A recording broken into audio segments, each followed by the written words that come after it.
Hi everybody, it's Rolex here once again in this hardcore also found journey. And this one is going to be the Delirium everywhere, or a lot of people would say endless Delirium, which is kind of makes sense because you go into every maps, every zone.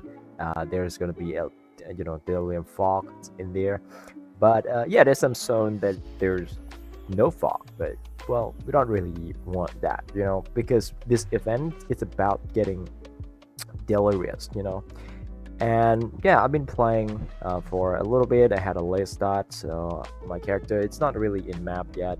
I just want to get the video out because I've been away for about like 2 or 3 days during the New Year events and stuff like that. So I just got back and play a little bit of a PoE and get my character to about level 64. It's gonna be the same character because I think Spectral Helix Champ is just gonna be my go-to from now.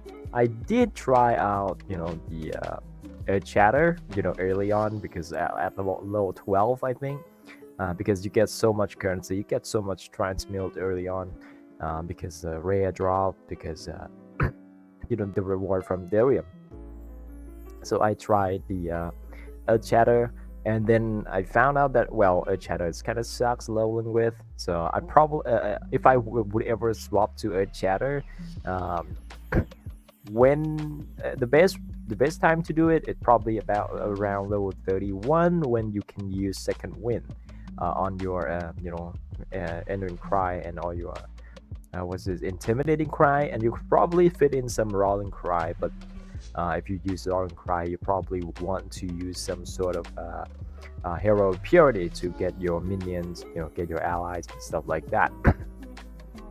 But other than that, I rip once on the first character that I play because it's just like level 3 or something, and run into mat flat and didn't really expect it to die there. So I just got like blasted by these randoms, the Delirium monsters, which is it's kind of fair because I don't really pay attention to the game and it's just die. So that's kind of funny. And then I made a new character and be more careful about it. But other than the prison one, I think everything else is pretty smooth, pretty fun. Yeah, it's a little bit of iffy when you're trying to do some higher Darius map, Darius zone. So it's, like I would say, 95 and above is like it's a point where your character probably don't really function. But yeah, other than that, it's pretty easy. It's pretty fine. It's I probably harder than Gauntlet for the most part. But yeah, let's get into the character and how I built it so far and how I approach it this time.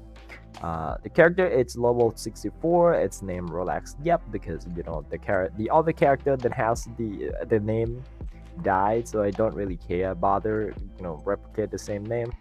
And the gear right now is just like some whatever random rare gear and crafted some fish, some life, and this one is just like randomly craft evasion because getting a little bit of evasion it's not a bad thing, especially early on. And right now I have unstoppable hero. I didn't have 42 death. I need to complete the Act 9 or Act 10. Act 10, I would say, get into Act 10 and then get the fortitude. I have a little bit more tankiness and also, cannot be stunned as well. A little bit of attack speed too. The tree is pretty much the same as before. Going down here, you grab a life, you grab resistance and armor evasion. And then you go up here, you grab a bunch of damage, you grab bristle technique, life and life and life and life. You just grab life. Pretty much everything possible, and then you probably prioritizing getting some resistance. I might even grab the lightning res and fire res here because it's really scary for these Darium sometimes when they stack on top of each other. They stack like a lot of damage in one spot. And in this time, I think running with the triple purity might actually be the way to do it. So I might consider running with the inspirational instead of first to strike, last of all, because it's gonna be much tankier against like some of these Delium encounter. but first to strike, last to fall, it's just way more damage because, and then a little bit of a like uh, life flash on on low life or something. What is this again? Yeah, when you reach low life, you do not have adrenaline. So when you drop below 50% HP, you gain another 25% HP. I don't know if it's low life, it's like 50% here, or it's like 35%. Because most of the time when I drop below half, I don't think I gain adrenaline at all.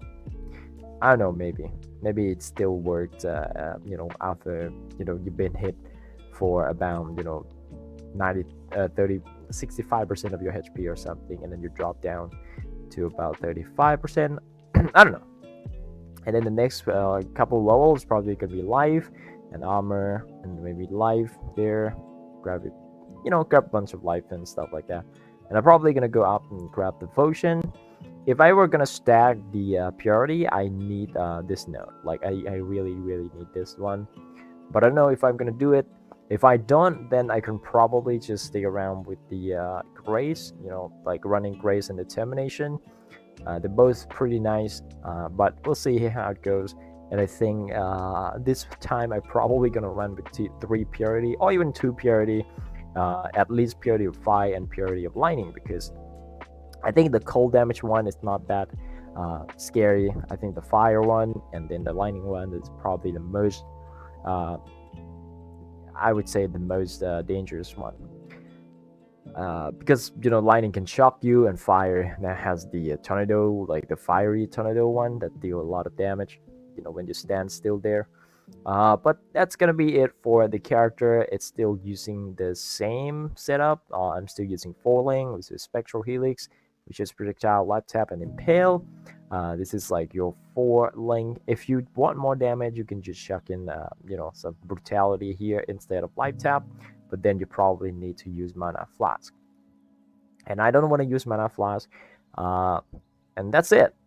Getting 5 link, it's gonna be a little bit upgrade. And the reason why I'm level 64 in this like level 57, 59 zone, because I did run some heists because I want to prepare the quest line for for my fledgling.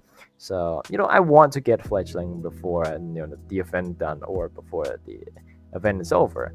And I think this is the last event, so I can play the whole 10 days on this event, and that's gonna be another story as well. And I'm probably gonna go back to Scourge, or maybe play something else entirely, or maybe just like practicing what the new league or something like that. Maybe not practicing for new league, but maybe making a video about how I usually make a Spectral Helix champ or something like champion related. Because Impale champ is basically the same thing. Just if you change the weapon, then you can pretty much change the tree, because you can grab everything. You can grab like mace, you can grab sword. Yeah, you can grab everything. If you're doing dual wielding, you can grab this instead. So there's a lot of flexibility for this tree if you're playing a live, on the left side of the tree. But that's gonna be it, guys, and hope you guys enjoy. Don't forget to like and subscribe, and follow this journey through. If I die, I'm gonna keep making a new character, because this is the last event, and I got the box. The box give me this one, the pet. So that's kind of cool. But that's gonna be it, guys. Bye.